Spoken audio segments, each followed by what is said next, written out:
eh, bukan serta-merta kita ujian nasionalnya kita hapus sebenarnya. Iya. Sama kayak begini deh, kita lawan Vietnam kemarin kita kalah kan Iya, AFF. iya. Kita kalah, kemudian bertahun-tahun, sudah hampir puluhan tahun lah ya, puluhan tahun nih kita tidak pernah juara AFF. Yang senior ya, kalau yang Iya. junior kan udah. Ya maksudnya negara lain bisa juara, kenapa kita tidak bisa gitu. Iya. Artinya yang kita perbaiki adalah sepak bola kita, bukan AFF-nya yang kita hapus. Iya benar. Maksudnya kalau kau tidak bisa UN, bukan UN-nya yang kita hapus. Iya. Artinya kalau misalkan anak-anak yang sekolah di Jakarta kok bisa mengerjakan soal UN nomor 5, kok anak-anak di desa tidak bisa? Ya berarti bukan UN-nya yang salah. Pendidikannya yang kau rubah dong, evaluasi.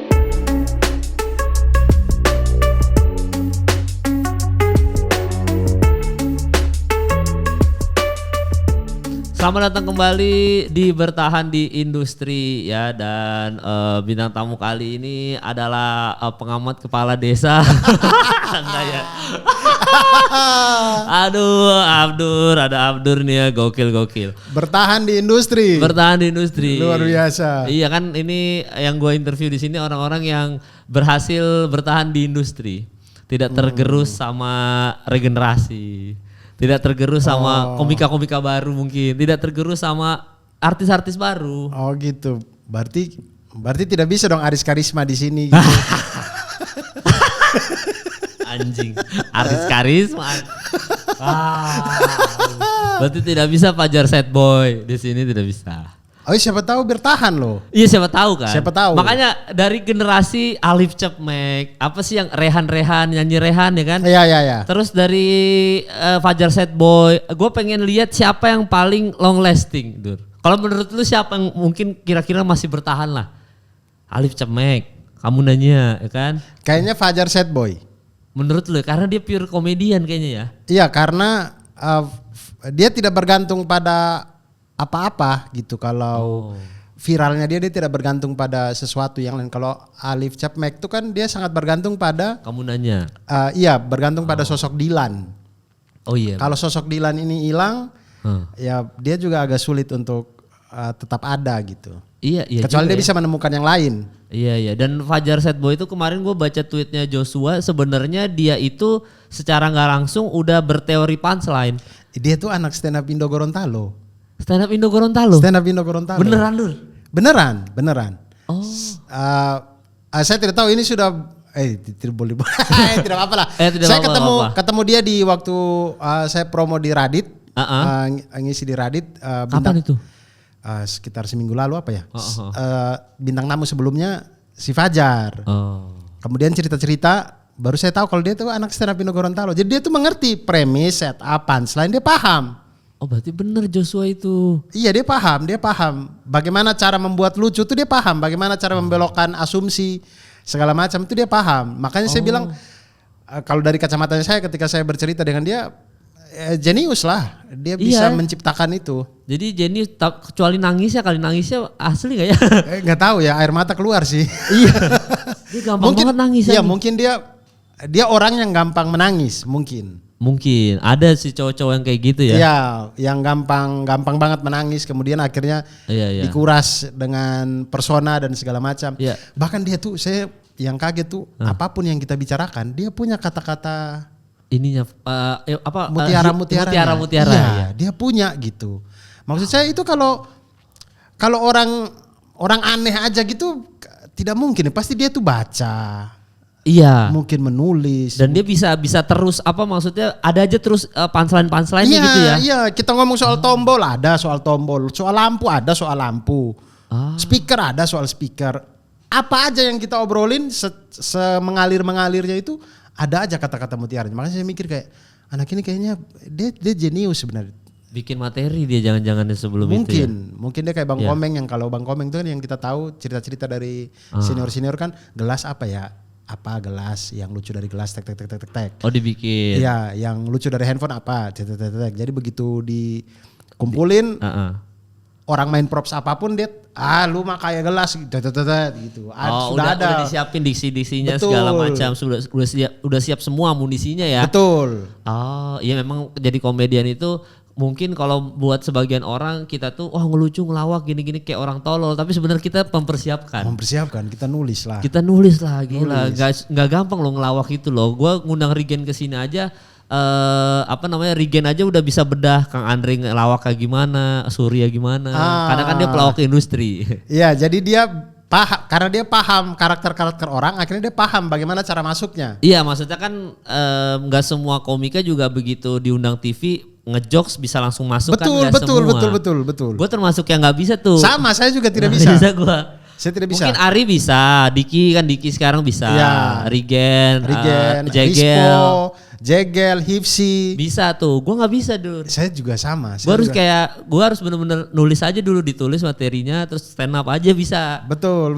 Bisa tapi kalau tektokan, nggak bisa gue. Bingung, saya bingung. Aduh, apa ya? Dibalas apa ya ini? Kayak gitu, kagok. Tapi kalau teman-teman yang lain itu kan jago sekali. Jago sekali. Tapi kalau ngomongin Fajar Set Boy itu gampang nangis, dulu waktu BBM naik juga ada yang gampang nangis. Keren. Aduh. Inilah kenapa saya harusnya di podcast hancur aja ya. Di podcast hancur nggak ada loh gini-gini. Nggak berani. Ngomongin Blue Lock. Iya kan. Ngomongin makan kaktus. Ngomongin tentang acara pemuja setan di Amerika. Yang gitu-gitu aja. Nggak ada jokes-jokes politik. Tidak mungkin ada. Betul. Tapi kan kalau misalkan stand up lu sekarang Dur ya. Maksud gue gak tahu sih, gue lihat beberapa cuplikan yang lu potong-potong untuk lu upload di Instagram. Beat lu kan rata-rata masih seputaran Mamat, ada seputaran Mamat. Betul.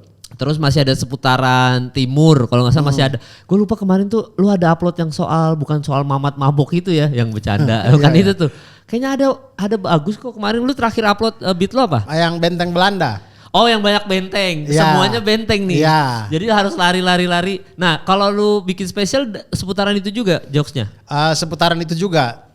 Tapi kalau rewrite itu kan dia memang tidak menyasar satu tema kan. Dia banyak aja gitu. Iya, yang spesial pertama tuh memang karena baru pertama kali jadi bikin aja apa yang ada, semuanya saya masukin. Tapi kalau yang berikut-berikutnya kayak Pahlawan Puluh Tanah Jasa tuh saya bertema gitu, ambil tema kayak pendidikan gitu, ngomong pendidikan. Dan jokesnya masih sama kayak apa dari pengalaman kita, kemudian nanti dia larinya bisa kemana gitu. Yang waktu opener Panji lu jokes apa tuh? Waktu yang di ini Beer Hall ya? Iya. Itu jokes apa tuh? Ternyata ini sebabnya, itu tentang Mbah Goto. Oh iya, itu bagus tuh. Gue lupa tapi cerita gimana tuh? Ya, jadi Mbah Goto itu waktu diberitakan bahwa Mbah Goto itu beliau sudah meninggal tahun 2017 apa. Tapi pada waktu saya menulis materi itu beliau belum meninggal. Masih hidup. Itu beliau dipercaya sebagai manusia tertua di Indonesia. Di Indonesia apa di dunia gitu. Umurnya pada waktu itu 114 tahun. 114 tahun. Iya, dia tuh dari zaman Cut Nyak Meutia. Waduh. Sudah jadi masjid Cut Nyak Meutia. Pahlawan Aceh tuh. Iya, beliau masih hidup. Beliau masih hidup pada waktu itu. Nah itu kemudian dia dapat alat bantu dengar, dapat bantuan dari pemerintah untuk dapat alat bantu dengar gitu. Alat bantu dengar. Ya itu di saat dia umur berapa begitu ya? Saya lupa, pokoknya setahun setelah dia terima alat bantu dengar, tahun berikutnya dia meninggal. Mbah Goto. Iya, maksud saya kalau dia butuh waktu 100 tahun di dunia ini untuk pemerintah mau lihat dia gitu. Makanya saya bilang kalau kita yang baru 30 tahun protes-protes santai aja. Mbah Goto tuh 100 tahun tuh. Gitu. Aduh. Iya juga ya.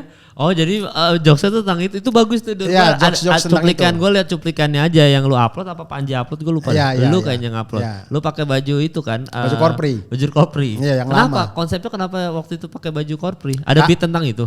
Tidak ada sebenarnya. Tapi waktu itu kan ternyata ini sebabnya itu dia itu temanya warna biru. Lalu Panji itu di grup dia bilang, gue ntar pakai jas warna biru apa segala macam, jadi kalau bisa opener juga pakai yang nuansa biru. Sedangkan saya sweater biru tidak punya, baju biru tidak punya. Kemudian saya pikir apa ya? Saya pertama mau pakai kemejanya Bluebird. Tapi ternyata saya baru tahu kalau kemeja Bluebird itu di Tokopedia maupun di yang lain-lain itu tidak dijual. Oh nggak ada. Kita cari kemeja Bluebird nggak ada yang jual gitu. Memang kayaknya eksklusif banget biar orang tidak nipu-nipu ya. Jersey Arema? Ada. Kalau jersey Arema ada dong. Masa nggak ada? Ya kan biru juga. Iya tapi bisa juga. Cuman pada waktu itu tidak terpikirkan untuk pakai jersey gitu. Arema ya. Iya. Masih aman lah kalau Arema mah pada saat itu ya. Masih aman. Pakai jersey Arema. Iya, cuman pada waktu itu tidak terpikirkan jersey. Cuman saya pikir kayak apa ya? Oh ya baju korpri deh. Warna biru. Biru. Akhirnya pakai baju korpri. Oke. Gua kira itu ada konsep lu ada materi tentang itu. Nggak ada materinya. Kemudian akhirnya dibikin materinya tentang korpri itu. Iya. Oh. Tentang korpri itu sudah punya logo yang baru. Oh iya benar. Iya sudah punya logo yang baru dan baju yang baru, tidak lagi warna biru yang seperti saya pakai itu, sudah baru.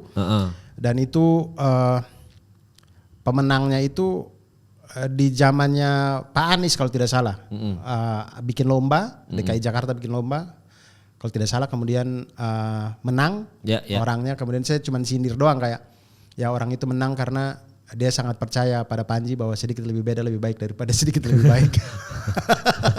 gitu doang. Ya, karena ada Anies, ada Panji, kemudian ada logo baru. Dan audiens Panji, udah pasti lucu banget. Nah gitu aja sih pada waktu itu nyindir doang untuk biar orang paham kalau saya pakai baju korpri kenapa gitu. Oh, tapi memang beat lu banyak nyindir nggak, Dur? Kalau misalkan di spesial lu yang baru apa namanya? Pahlawan perlu tanda jasa. Pahlawan tanpa pahlawan perlu tanda jasa. Oh ini perlu. Pahlawan perlu tanda jasa. Iya. Oke. Ini nyindirnya lumayan banyak, tapi seputar dunia pendidikan.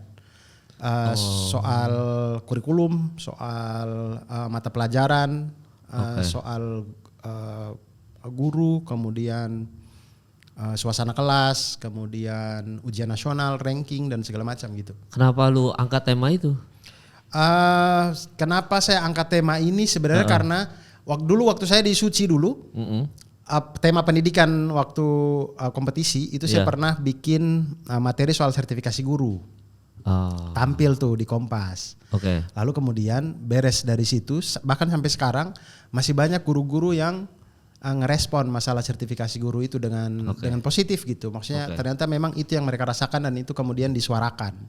Lalu kemudian saya berpikir kayak kalau gitu beres dari Kompas kayaknya kalau bikin spesial saya bikin ambil tema pendidikan deh gitu. Soalnya background saya juga pendidikan gitu, jadi ya pendidikan aja deh. Oh kuliahnya pendidikan dulu ya? Iya keguruan. Di mana? Ini ya di Malang kan? Di Malang. Di Malang. Oh apa ini Unibrau? UMM. Oh Muhammadiyah Malang. Tempat tak Kemal maka tak sayang dulu. Oh iya benar. Nah benar. Saya opener Anda loh. Oh iya. Gue tuh banyak yang kayak Dono Muslim cerita gue opener. Oh iya ya.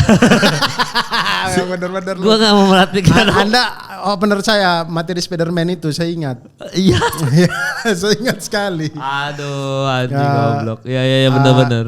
Itu Universitas Muhammadiyah Malang. Kemudian di Universitas Negeri Malang waktu strata 2-nya.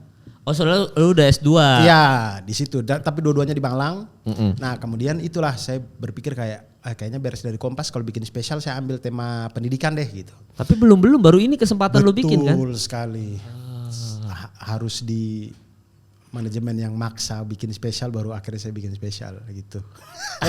Bukan juga sih, bukan. Tapi memang Comika itu dia membangun habit itu gitu. Sebenarnya tidak ada paksaan, tapi habitnya begitu. Kami ada 9 orang, 10 orang lah sama Panji. Lalu kemudian 9 yang lain pada bikin spesial. Saya kalau tidak bikin spesial tuh berasa kayak aneh sendiri gitu.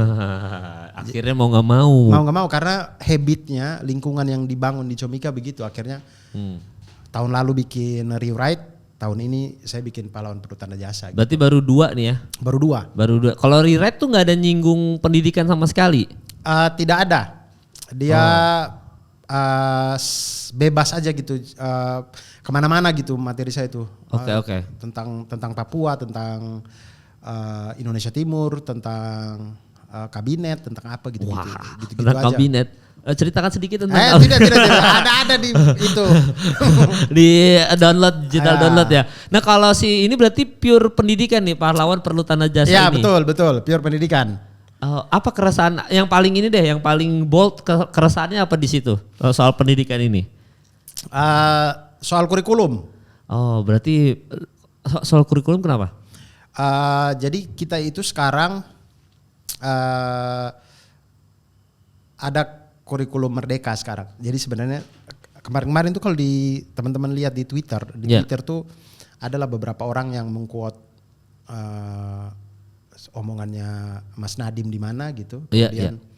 Kemudian dia protes lah gitu.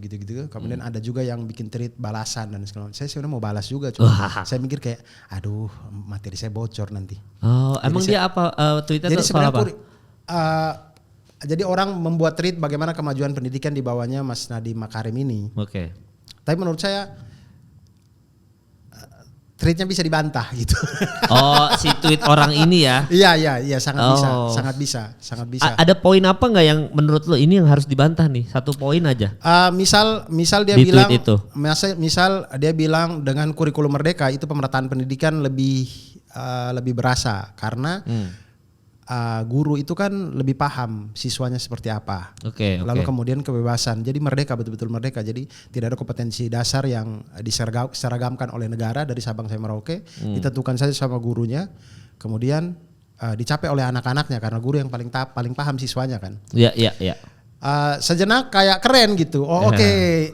Mantap nih karena orang di desa belum tentu sama seperti orang di kota dan segala macam dengan fasilitas dan segala macam. Tapi menurut saya justru itu bikin pemerataan pendidikan makin jomplang. Oh iya. Makin jomplang. Bayangkan saja bagaimana kalau kita menjadi guru masuk di kelas yang anak-anaknya malas semua.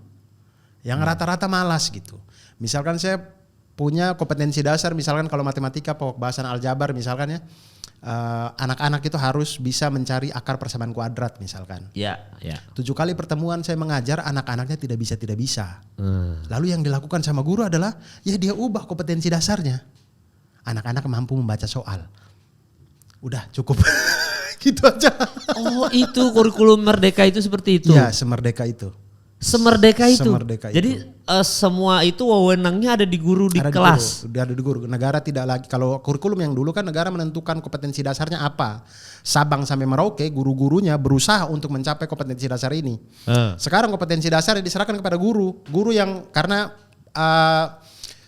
alasannya adalah guru yang paling tahu siswa. Tapi kalau siswa tidak dibikin lingkungan seperti saya bilang kalau saya di Comika gitu ya. Tidak dipaksa untuk ala bisa karena biasa kan kita tuh harus dipaksa untuk belajar gitu. Iya. Kalau tidak untuk dipaksa untuk mencapai kompetensi dasar itu bukan hanya sekolah desa dan sekolah kota, sekarang antar kelas pun bisa jomplang pendidikannya gitu.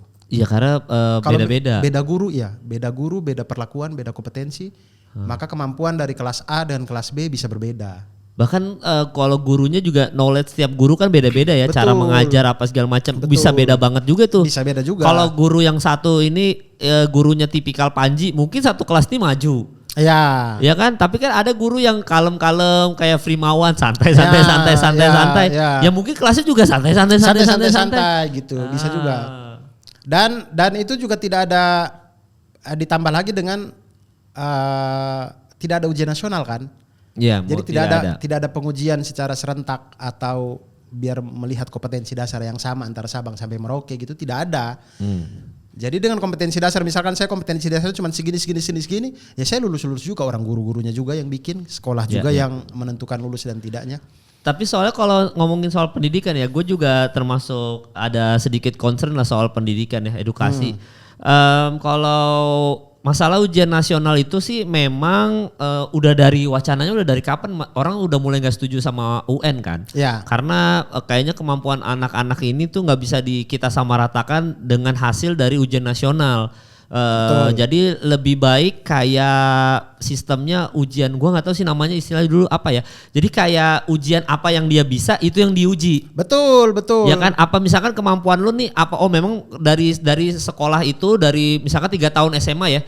Dari 3 tahun SMA ini ternyata yang paling signifikan adalah pelajaran matematika yang ini. Yang ini jago banget biologinya tapi yang lainnya jelek. Nanti yang akan diuji ya soal biologi aja. Betul, harusnya begitu. Harusnya kan? Harusnya begitu. Jadi bukan serta-merta kita ujian nasionalnya kita hapus sebenarnya. Iya. Sama kayak begini deh, kita lawan Vietnam kemarin kita kalah kan AFF. Iya. Kita kalah. Kemudian bertahun-tahun, sudah hampir puluhan tahun lah ya, puluhan tahun nih kita tidak pernah juara AFF. Yang senior ya, kalau Iya. yang junior kan udah. Ya maksudnya negara lain bisa juara, kenapa kita tidak bisa gitu. Iya. Artinya yang kita perbaiki adalah sepak bola kita, bukan AFF-nya yang kita hapus. Iya benar. Maksudnya kalau kau tidak bisa UN, bukan UN-nya yang kita hapus. Iya. Artinya kalau misalkan anak-anak yang sekolah di Jakarta kok bisa mengerjakan soal UN nomor 5, kok anak-anak di desa tidak bisa? Ya berarti bukan UN-nya yang salah. Pendidikannya yang kau rubah dong, evaluasi. Iya. Mulai dari sekolah, mata pelajaran, guru, lingkungan, materi dan segala macam itu yang diubah. Nah, saya tuh setuju ujian nasional itu harusnya tetap ada. Iya. Tapi mata pelajaran yang diuji dipilih oleh siswa. Oh, dipilih oleh siswa. Iya, jadi sesuai dengan minat bakatnya siswa misalkan, dan itu akan ngaruh ke jenjang kuliahnya nanti. Misalkan, misalkan saya SMA kemudian saya mau kuliah film di IKJ ya sudah mata pelajaran yang kau ambil adalah kesenian, bahasa, kemudian mungkin kesenian, bahasa, mungkin apa lagi ya? Sejarah. Sejarah ya. Nah, boleh. 3 mata pelajaran inilah yang kau ujikan ujian nasional. Iya. Kalau kamu masuk kedokteran UI ya sudah kau ambil matematika, biologi, kimia mungkin. Atau bahasa Inggris gitu. Jadi dipilih sama siswa. Jadi bukan serta-merta kita hapus UN gitu. Ya hapus semuanya. Tapi memang metode dipilih itu yang paling ini sih ya, paling apa ya? Paling masuk akal lah. Dan itu biasa, itu tuh sama kayak gini nih. Kan kita selama ini kalau pendidikan itu kan kita disamaratakan, harus bisa matematika semua, harus bisa ini padahal kalau kuliah tadi perfilman kan nggak butuh matematika. Betul. Nggak butuh biologi. Paling ngapain? dia hitung slide doang, tapi kan slide naik doang. Iya. Naik satu masa nggak ada, Masa bisa. nggak ada gitu kan, masa ingat scene nggak bisa. Iya. Ini scene berapa ya? 33 ya? Scene-nya pakai integral lipat 3 ya? Iya, enggak juga. Nggak perlu banget Nggak perlu. gitu. Tapi memang analoginya tuh kalau gua biasanya itu kan gua kemarin ada collab sama Bang Tora Sudiro kan. Bang Tora itu termasuk ke anaknya dia cukup liberal lah, cukup membebaskan anaknya kalau dia minum alkohol anaknya boleh. Tapi dikasih tahu nih salahnya lu minum alkohol gini-gini, sehingga dari pihak anak juga punya kesadaran diri bahwa ternyata alkohol itu jadi tidak baik. Maksudnya dikasih tahu, bukannya dilarang tapi dikasih tahu aja kejelekannya apa, kalau mau lakuin apa segala macam. Jadi sehingga anaknya sadar diri sendiri kalau itu salah. Minum alkohol itu salah. Nah, kok pendidikan itu juga menurut gue sama. Ketika lo membebaskan si anak ini untuk memilih, bukan berarti nanti kedokteran jadi sedikit karena kedokteran sulit, ngerti kan? Iya. Jadi justru orang banyak yang karena gue dibebasin. Bukan, kan orang-orang mungkin takut, ini kalau dibebasin mas semua ngambil IPS nih, semua ngambil kesenian dong karena itu gampang. Menurut gua salah, ketika lu bebasin siswa justru kemungkinan besar untuk orang mau, gua mau kejar kedokteran justru makin betul. makin dan jadinya bener-bener ahli kedokteran gitu. Iya. Dan masalahnya kan ketika ujian itu kita hapus, ujian nasional itu kita hapus, tidak ada motivasi belajar dari siswa. Apa yang ditakuti? Iya, nggak ada. Bukan hal yang harus ditakuti banget, tapi maksudnya kayak apa target yang akan dicapai kan? Kita kalau main game itu kalau ada misi baru enak kan? Ya, ada levelnya. Ada levelnya. Ya. Main game kalau tidak ada misi ngapain? GTA tuh kita jalan-jalan pukul nenek-nenek, nabrak orang, bunuh orang, nggak jelas. Tidak jelas dan bosan gitu. Iya, benar. Nah ujian nasional itu kayak misi gitu. Dia tuh misi gitu. Jadi anak-anak itu punya saya sudah ambil nih sejarah, bahasa, kemudian seni, maka saya harus masa sudah saya pilih tidak bisa lolos gitu, tidak bisa lulus. Iya benar. Dia akan termotivasi gitu untuk ke situ, dan kan itu efeknya ke jenjang kuliah. Jadi bukan berarti nanti kedokteran bakal kosong, tidak juga sih. Iya. Pasti banyak juga karena orang tahu prospek bagaimana kalau kerja di kedokteran bagaimana, orang tahu prospek kerja di seni itu bagaimana, dan segala macam gitu sih. Iya. Dan sebentar lagi kan Pilpres ya. Kenapa ya, tiba-tiba ya, Pilpres? Sebentar lagi Pilpres ya. Gue jauh-jauh. Tapi kan kalau kemarin ada collab sama Valdo Maldini, ada cerita-cerita lah. Dia mau masuk partai apa lagi sekarang? Nggak ngerti. Oh, Dia masih ngikut atasannya siapa.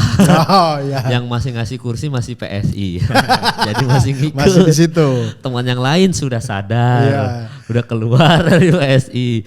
Tapi yang jelas kan kalau Pilpres dia cuma bilang kalau nanti ini kalau udah Pilpres yang sekarang ini kan rata-rata yang akan nyoblos adalah generasi berarti gen berapa sekarang? Y ya? Gen apa sih? Pokoknya tahun 2000-an lah. Ya. Yang udah mau coblos tuh udah 99, 98. Pokoknya udah gapnya ini udah beda sama kita nih, udah jauh nih. Ya. Secara culture nih. Jadi otomatis kalau lu mau lihat kapasitas calon presidennya seperti apa, itu lu harus tanyakan pertanyaan yang langsung offensif aja.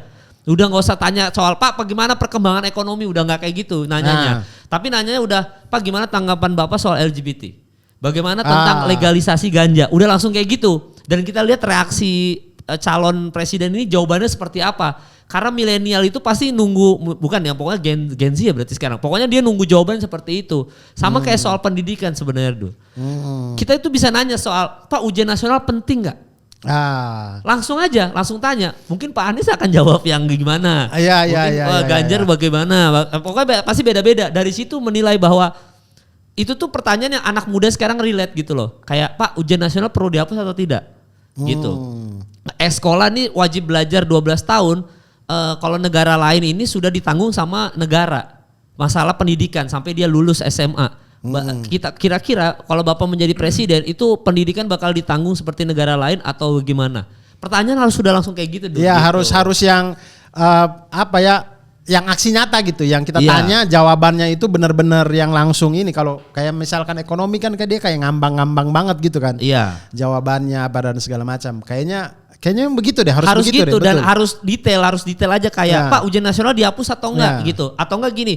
Pak kenapa pagi-pagi Ambyar Trans TV tidak mengundang juara matematika dunia dari NTT? Betul. Kenapa ngundangnya yang mandi lumpur Pak? Kenapa Pak? KPI gimana sih kerjanya? Langsung gitu Dur.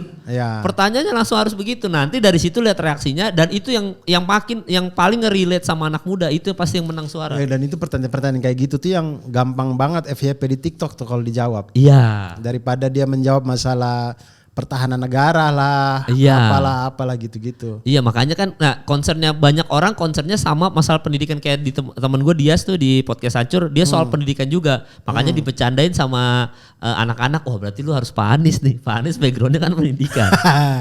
Pendidikan banget. Pak Anies sementara dia tidak terlalu suka Pak Anies. Dia tidak terlalu suka Pak Anies. Iya maksudnya beda aja kali ininya. Mungkin dia pengen cari capres yang poligami mungkin. Kan dia cita-citanya poligami. Mungkin. Saya dengar-dengar gitu dia tuh cita-citanya poligami. Iya mungkin. Makanya kan dia udah gak bahagia ya emangnya. Enggak. Itu jokesnya dia aja kayaknya masih bahagia dia. Enggak serius itu dia serius itu. Enggak, ya mungkin. Saya setiap kali dengar podcast Hancur, pitch kontrolnya ketika dia ngomong poligami itu kayak serius banget. Kayak serius banget ya. Di telinga tuh berasa masuk ke hati gitu. Iya kalau dia menunggu Pilpres yang ada poligami, kayaknya tahun ini bukan calon yang itu ya. Agak sulit ya. Ya pilihannya harus background pendidikan. Aduh, enggak tapi pertanyaan-pertanyaan itu bisa banget lu ajukan ketika Pilpres gitu. Betul. Saya setuju. Iya. Saya setuju pertanyaan-pertanyaan yang begitu yang jadi biar karena anak-anak yang zaman sekarang memang bahkan kita juga pengennya tidak yang formatif lagi gitu. Ya udah nggak bisa nih generasi TikTok nih udah beda. Iya, yang jawabnya yang formatif malas banget gitu. Iya. Yang jawabnya ya tanya aja to the point apa gitu. Dan bahkan Pak Ganjar dan Pak Anies aja udah beberapa kali FYP TikTok dipotong-potong soal pendidikan. Pak Anies tuh gua kalau nggak salah ada soal dia lagi seminar di mana gitu dipotong. Kalau Pak Ganjar itu dia ngomongin soal kamu nanya itu udah masuk di FYP TikTok tuh. Soal seperti itu. Maksudnya dia udah ngerelatein masalah kamu nanya ke kampanye bukan kampanye juga ke apa yang diobrolin sekarang gitu. Pelan-pelan dia udah masukin kayak gitu. Nah itu makanya pertanyaan-pertanyaan kayak gitu bisa banget. Cuma kalau misalkan nih nanti udah menuju ke Pilpres, kira-kira kalau lu sebagai, ini gue nanti ada 2 pertanyaan nih, lu sebagai Pilpresnya dan lu sebagai rakyat nih sekarang nih, pertanyaan sebagai rakyat. Apa pertanyaan soal pendidikan yang mau lu ajukan ke calon-calon presiden? Kira-kira Dur? Ke calon presiden Iya misalkan berarti ke capres nih. Pertanyaan apa soal pendidikan nih terutama karena ini concern banyak orang juga dan concern lu di spesial lu kan gitu. Ya, kalau saya mau minta dia janji aja sih. Oke. Berani janji atau tidak. Misalkan mau nggak dalam periode Bapak 5 tahun? Iya. Atau buktinya 3 tahun deh. Ya. Dalam 3 tahun bisa nggak mengangkat Indonesia dalam peringkat, misal peringkat PISA-nya aja deh. PISA tuh ada yang peringkat-peringkat kita ada ujian-ujian dan segala macam. Indonesia untuk naik dari peringkat PISA itu. Kalau bisa naik berapa tingkat gitu. Kalau bisa oke kita deal-dealan. Kalau tidak bisa di tahun ketiga Anda mundur gitu.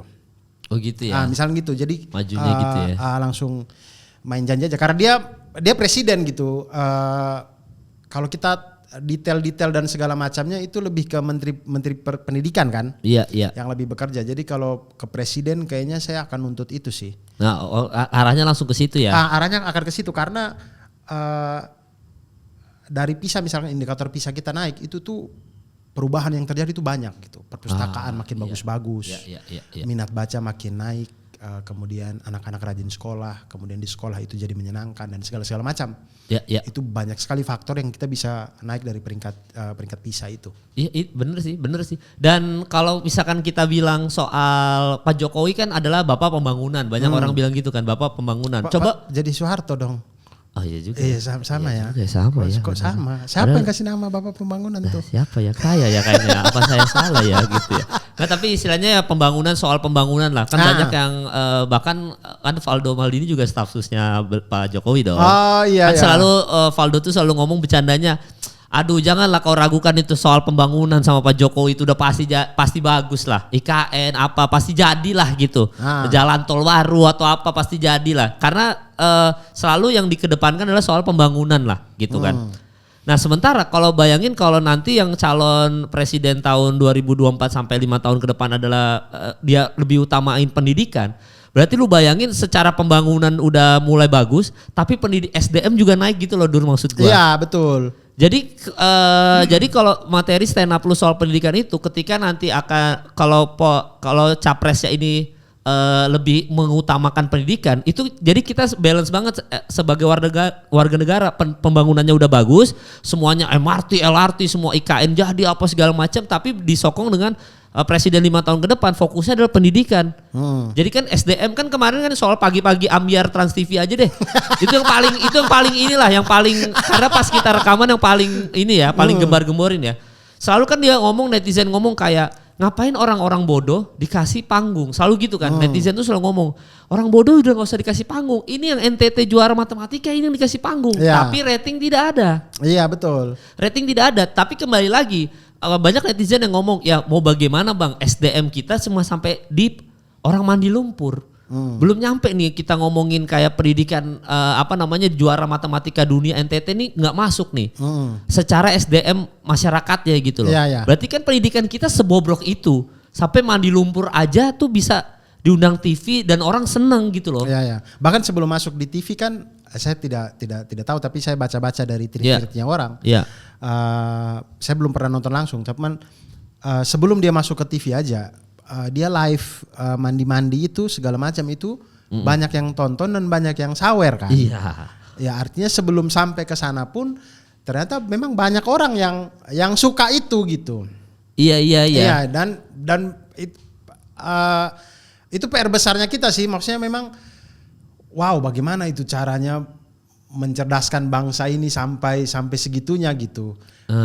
Itu luar biasa. Makanya menurut saya misalnya kita punya presiden 5 tahun ke depan yang dia fokus ke pendidikan misalkan. Iya. Dia akan dilema sih. Karena membangun manusia dan membangun kota itu jauh lebih gampang membangun kota. Iya.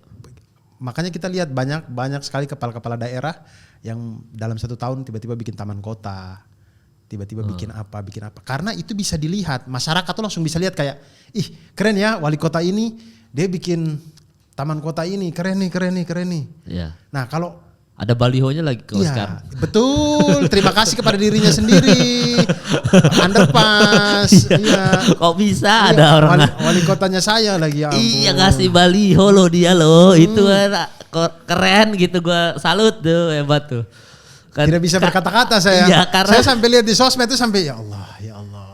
Ya karena membangun jauh lebih gampang daripada membangun tata kota lebih gampang daripada manusia. Betul. Nah, kalau ada kepala daerah yang dia fokus ke pendidikan, misalnya dia bangun sekolah gitu atau apa gitu. Iya, beasiswa, ngasih beasiswa Iya, lah. ngasih beasiswa, sekolah gratis atau apa. Ya. Dia tidak bisa merasakan hasilnya itu di periodenya dia 5 tahun itu nggak mungkin gitu. Dia tidak bisa merasakan hasilnya di situ langsung. Jadi ketika dia mau maju ke periode kedua, dia membicarakan tentang perkembangan manusianya yang dia lakukan selama 5 tahun periode pertamanya dia itu kayak ngawang gitu. Ya, dibanding kalau kita bisa tunjukin foto, ini taman kota yang saya bikin, ini rumah sakit yang saya bikin, ini MRT, IKN, ya kelihatan wujudnya. Ini underpass Dewi Sartika nih. Saya kadang-kadang berpikir ya, itu anak-anak muda di PKS nggak ada yang bisa kasih tahu wali kota Depok itu ya. Aduh, kadang-kadang itu orang tua susah dibilangin, Dur. Iya, maksud saya banyak lah itu anak-anak muda yang paham bagaimana bersosial media, bagaimana cara mempromosikan diri yang tidak norak. Carilah, itu banyak orang yang bisa begitu. Bisa-bisanya norak sekali kan kita lihat. Dan malu sendiri akhirnya, dicopot-copot lagi kan balihonya. Iya, karena dihujat. Iya, malu-malu sendiri kan akhirnya. Aduh. Saya tidak pernah habis pikir apa yang tim ahlinya wali kota Depok itu kerjanya apa sih sampai yang bikin lagu di lampu merah, hal-hal yang tidak masuk akal sama sekali maksudnya. Enggak, kalau menurut gue ya Dur ya, sebenarnya tim ahli atau tim kreatif atau apapun ini mereka tuh udah ngasih tau yang bener mungkin. Kalau gue ini ngebelain nih, gue open mind aja, gue dari dua sisi deh. Gue belain dulu deh. Misal tim ahlinya tuh sudah kasih tahu. Sebenarnya dia sudah kasih tahu, Pak harus begini, harus begini, harus begini. Nah namanya orang tua mungkin punya metode sendiri yang tidak mau dengerin, mungkin ya, ini gue coba open mind dari dua sisi aja ya. Mungkin kayaknya enggak lah, ini apa ini terlalu lurus, terlalu mungkin karena kita nggak tahu. Mungkin aja. Terlalu lurus lah ini, apa ini kayak gini-gini, baliho lah atau apa mungkin ya. Dan orang tua namanya mereka dan kreatif ini namanya dibayar sama atasannya kayak ya udah deh Pak, lakuin aja gitu. Ngerti gak sih? Jadi kayak ya udahlah lakuin aja. Dan itulah kejadiannya kayak gitu. Sama kayak adalah kemarin yang pidato-pidato viral ya kan. Bukan tidak mungkin dong kalau tim kreatifnya tidak ngasih tahu, Bu jangan begitu ya Bu ya gini tapi ya. Dia pidato tanpa teks sih. Iya kan. Terlihat seperti dia kan orang teksnya dipakai kipas. Iya. Iya kan? Iya kan. Dia tanpa teks itu. Sebenarnya tapi kan tidak mungkin dong tim belakang tidak memberitahu pattern-pattern yang benar. Iya. Ya, tapi kan ya sulit juga dong. Maksudnya kan yang kita juga, gue kalau lu jadi orang yang penting, kalau gue yang dibayar juga pasti gue tetap Pak Abdur sini saya kasih tahu yang cara dialog speech-nya yang benar, yang ini ya Pak ya gitu. Kan keputusannya di lu kayak. Betul. Oh ya, oke, terima kasih ya. Tapi kan terserah lu nanti pas lu seminar atau pidato kan terserah lu gitu. Iya. Tapi kan setidaknya mungkin tim kreatif ini sudah pasti ngasih tahu lah Dur gitu. Ya pesan saya kepada teman-teman di kreatif yang tim ahli yang segala macam, yang mungkin kalian beride kampanye dan segala macam. Ngomong lah yang keras gitu, Pak jangan begini, Bapak norak gitu. Langsung aja ya. Langsung aja gitu, ini norak Pak, di zaman sekarang itu norak kalau bikin. Bahkan saya itu kadang berpikir, kenapa kepala-kepala kepala daerah itu, mereka itu suka sekali bikin baliho misalkan kayak utamakan keselamatan, misalkan gitu ya. Utamakan keselamatan. Tapi ada fotonya mereka gitu. Iya itu saya juga. Maksud saya, kalau kau mau bikin hal-hal yang dia umum, misalkan kayak utamakan keselamatan, ingat keluarga di rumah, tidak usah pakai fotomu, sehingga dia bikin yang bagus kalian, sehingga pergantian periode pun tidak ada lagi APBD untuk ganti ini. Itu bisa dipakai di 2-3 periode, 5 periode ke depan gitu. Iya ya. Sama kayak inilah kita lihat. Wika kalau bikin underpass atau apa gitu kan, ada tulisan utamakan keselamatan, nggak ada kan foto kepala Wikanya. Ini begini. Atau pakai kopiah. Nggak ada, cuma gitu utamakan keselamatan, sehingga siapapun kepala Wikanya dia tetap pakai spanduk itu. Utamakan keselamatan itu, dia tidak ubah-ubah lagi gitu. Kita tuh APBD kita tuh banyak setiap kali ganti bupati, ganti wali kota, hanya ganti tulisan-tulisan tidak berguna itu. Bener-bener, bahkan yang itu aja turut berduka cita untuk Kanjuruhan tetap begini ada. Iya. Ya kan tetap ada tuh. Andai kau buat yang tanpa fotomu, itu bisa dipakai juga sama kepala daerah yang lain yang setelahmu, sehingga APBD itu bisa irit. Iya. Gue sama Patra tuh yang paling sering ngomongin tuh soal kita tuh gak tahu ya, kan kita tuh gimana kan kita tuh sekolah ya gitu. Maksud gue kan kita semua sekolah bener, kuliah gitu. Kenapa orang-orang itu memperlakukan kita seolah-olah kita tidak sekolah gitu loh Dur. Maksud gue kan kita jelas dong kalau utamakan keselamatan ada fotonya. Nah kan kita tahu tujuannya apa ada foto itu kan. Ya. Kok kita dianggap kayak seolah kita taruh aja foto, kayaknya orang juga nggak tahu apa gitu loh maksudnya. Iya kan. Maksudnya kita tahu bahwa memang untuk promosi, untuk ini. Nah, carilah di hal-hal yang lain, masih banyak kok. Masih banyak. Masa tim kreatif Anda tidak bisa memikirkan bagaimana menjual Anda dan bener. Anda sebagai orang nomor 1 di kota itu masa tidak bisa di ini? Iya benar-benar itu sih, itu yang concern gue dari kemarin tuh kenapa gitu loh. Bahkan kalau tadi lu bilang melakukan hal kreatif, justru kita lebih respect kan kayak kepikiran lagi bikin begini. Ya kan gitu. Iya. Kayak nah itu kok gak kepikiran sampai ke situ itu loh maksud gue. Makanya kenapa ya? Tim kreatifnya juga kayaknya tidak kreatif atau mungkin sudah kasih tahu cuman orangnya yang mungkin. Kayak masa begitu di zaman saya dulu nggak gitu deh. Ya iya Bapak udah ketinggalan zaman. Iya makanya nanti kita nggak tahu generasi setelahnya kan misalkan yang tua-tua ini udah pensiun semua generasi yang muda ini bagaimana kan itu yang kita nantikan. Gitu loh. Dan mungkin kalau misalkan tadi fokusnya mereka ini udah mulai fokus SDM nih soalnya kita nih tayangan TV kita sudah mulai tidak bermutu segala macam. SDM kita gini-gini aja. Bahkan yang kayak kemarin masalah Kanjuruhan aja selalu kan orang nyinggung, ya gimana bang itu yang berantem sama SDM-nya di situ aja udah. Kan selalu gitu netizen ngomong tuh. Jadi soal SDM sehingga menurut gua sudah saatnya pemimpin daerah atau pemimpin negara atau apapun itu fokusnya udah edukasi. Ya kan sudah mulai fokus kayak di negara lain lah, negara Finlandia atau apa, udah Swiss udah mulai edukasi ini udah mulai signifikan. Tapi kalau lu bilang nggak ada apa kan kalau taman kota langsung kelihatan, underpass langsung kelihatan. Menurut gua kalau mereka udah ngasih beasiswa terus, tiba-tiba ada peraturan, pendidikan gratis sampai SMP lah. Udah gak usah bayar dari SD sampai SMP, SMA aja bayar sama kuliah. Sampai SMP udah ditanggung sama negara. Menurut gue itu juga kelihatan value-nya apa. Bentuknya ada gitu Dur. Bikin sekolah banyak di mana-mana sekolah gratis. Ada. Iya tapi impact-nya tidak langsung. Impact doang. Impact ke manusianya. Iya betul. Iya.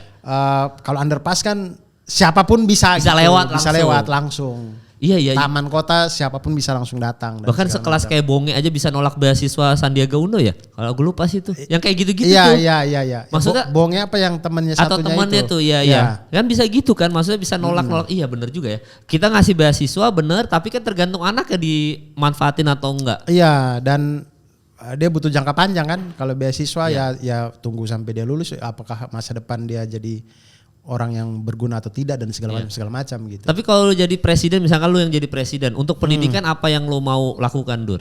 Kalau lu jadi presiden? Waduh apa ya? Iya. Kompleks banget kita. Kompleks, karena stand up lu pendidikan, stand up spesial lu. Kompleks kapan sekali. Sih pahlawan Perhutanan Jasa ini kapan? Start Malang tanggal 28 Januari. 28, ini berarti pas tayang ini bentar ya. Ini tayang 28 Malang itu ya, 28 ini tayangnya 26. Iya berarti Sabtu ini teman-teman ada di Malang. 28 Januari. Mulai dari Malang lalu Surabaya, Surabaya lalu Jogja, Semarang, Bandung, Bogor, lalu kemudian final Jakarta. Final tanggal? Jakarta 25 Februari 2023. Tiketnya sama semua harganya apa tiap kota beda? Beda antara tiket kota selain Jakarta. Jadi Jakarta dan kota yang lain agak berbeda. Jakarta berapa tuh? Jakarta itu berapa ya? Berapa? Apa 200 sampai 300. Dan belinya ada di loket.com, teman-teman lihat aja loket.com, ntar ada /pahlawan Perhutanan Jasa di situ ada. Kemudian bisa juga lihat di IG-nya saya atau di IG-nya Comika Event. Dan dekorasinya kayak guru lu ya, kayak pendidikan gitu ya. Iya, jadi kayak ruang kelas gitu. Udah mau kayak gitu. Iya, kayak ruang kelas. Settingnya. Semua kota sama. Semua kotanya insyaallah. Pakai baju guru apa lu? Saya pakai baju guru. Penonton saya harapkan datang, kami sudah memberitahukan bahwa menginfokan untuk pakai atasan warna putih. Jadi pakai kaos atau baju warna putih. Lalu saya pakai baju guru jadi datang seperti di ruang kelas, depannya ada papan tulis, ada meja guru, ada apa segala macam. Terus ada beat soal guru masih sulit masalah gaji gitu-gitu. Ada saya singgung-singgung masalah guru dan segala macam. Jadi kembali lagi pertanyaan, kalau saya jadi presiden apa yang saya lakukan? Kayaknya awal mulanya harus gaji kesejahteraan guru sih. Oke, kenapa tuh?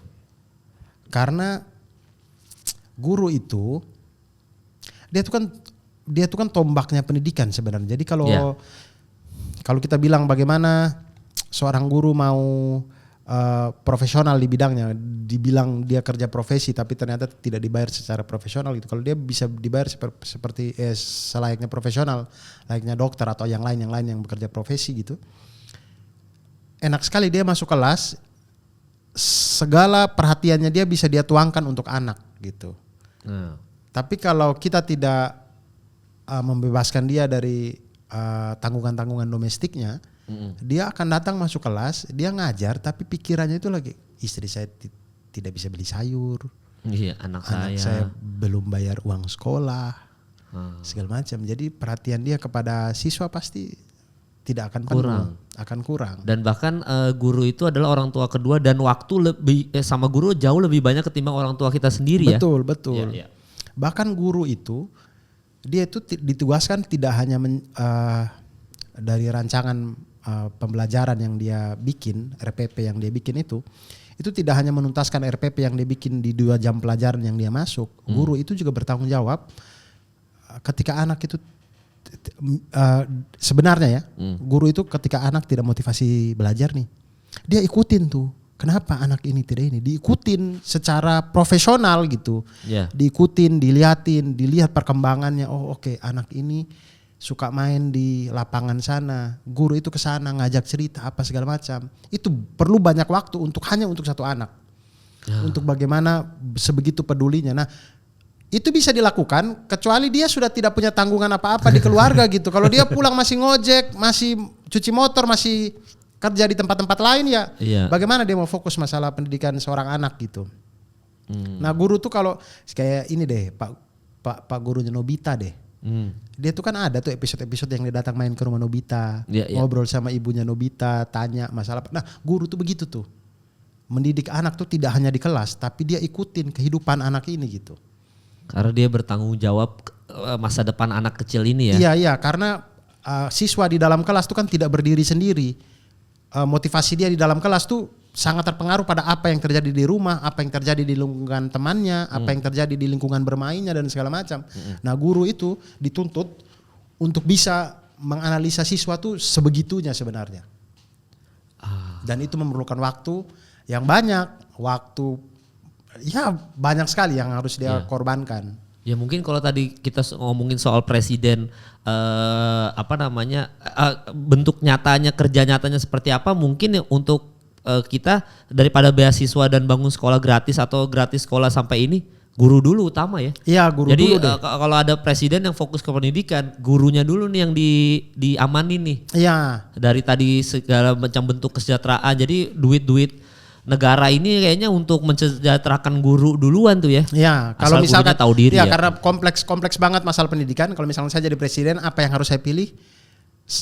Saya pilih gurunya dulu deh gitu. Kalau sebenarnya banyak hal masalahnya, cuman kalau harus pilih salah satu saya pilih guru. Saya selamatkan gurunya dulu deh. Agar Sabang sampai Merauke kalau kesejahteraannya terjamin gitu.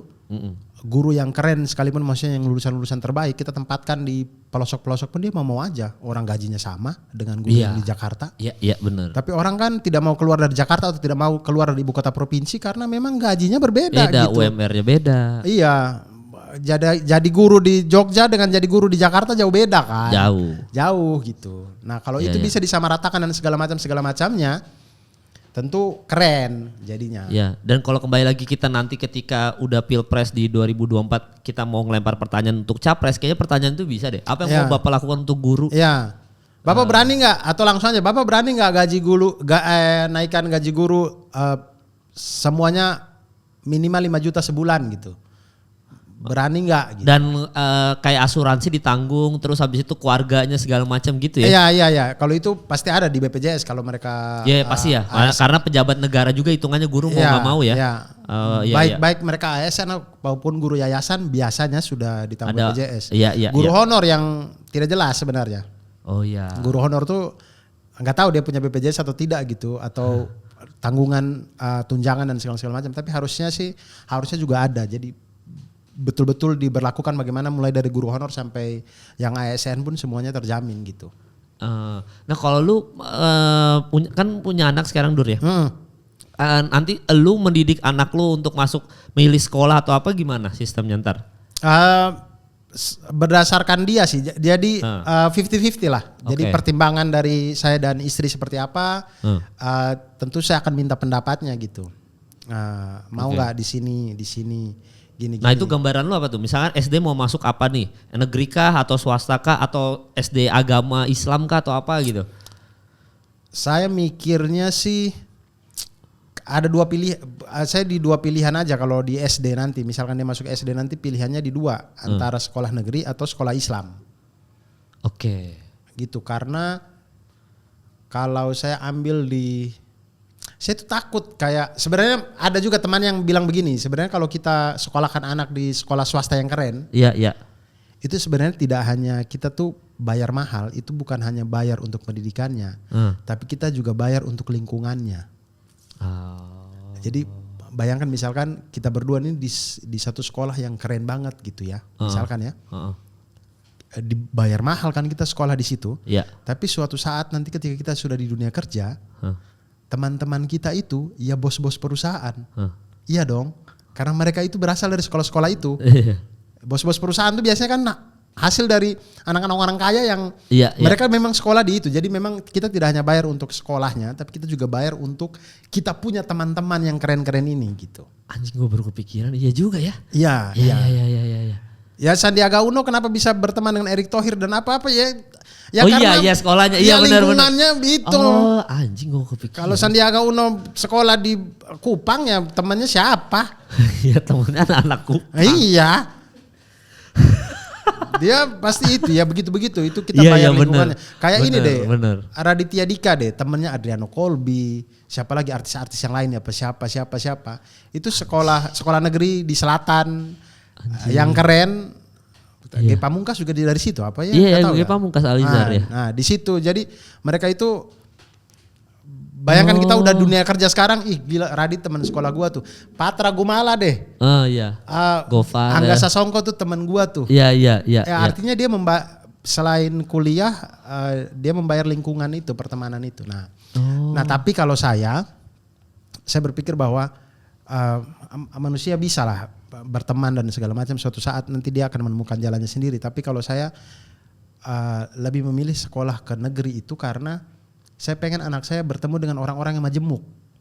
Lebih bervariasi biar dia tahu bagaimana pasti dia punya teman yang lebih di atas dia punya teman yang di bawahnya dia dan segala macam, biar dia bisa berinteraksi dengan segala hal itu. Iya. Soalnya kalau di sekolah mahal rata-rata emang orang berduit ya. Iya.